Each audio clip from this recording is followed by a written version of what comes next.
Hello सांग मैंने मु पंडा गैरेज शोरूम कौच रतिकांत मो पाक आज गोटे गाड़ी आसी सुजुकी कंपानी एक्सेस 125cc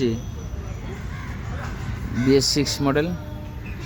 ये गाड़ी रे प्रॉब्लम हो चाबी ऑन कला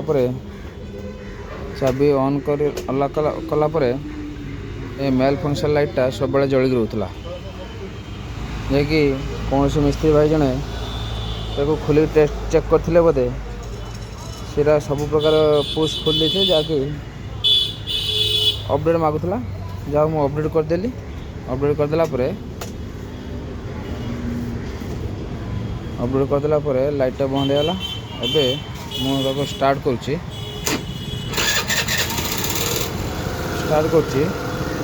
स्टार्ट हो जाऊँगी किंतु ओभर रेस हो केते रेस हो देखो केते रेस हो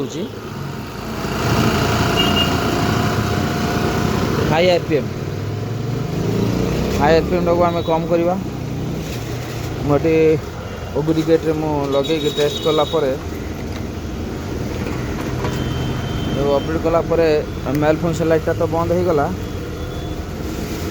किंतु इंजिन रेस हो आरपीएम रेस हो ओबिडियो टेस्ट करवा कौन देखा आगे टेस्ट कले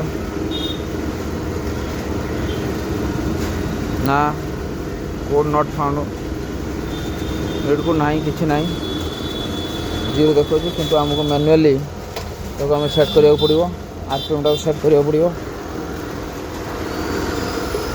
पड़ो देखु एडजस्ट कर सारा मु देखा हाई आरपीएम कम हो कि ना एते कमीगला जे बारंबार ट्यूनिंग कमी जाऊँगी। मुझे आउ टे बढ़े पूरा मेजरमेंट रखुची जो खोलिकी एडजस्ट कली कमी जाइए ताकू खोली सफा करदे।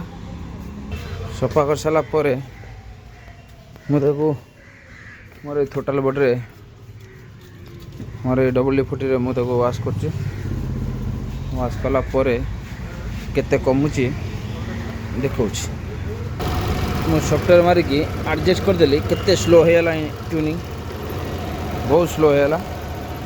मुड़ला पूरा स्लो होगा। आगु स्टार्ट करदेला चक घूरुला एबे किंतु पूरा स्लो होगा। एबे एक्सीटर मुड़िले जाकि रेस हो ना एमतीका पूरा स्लो हो जाऊँगी पूरा स्लो मस्त बागिया है। हाँ।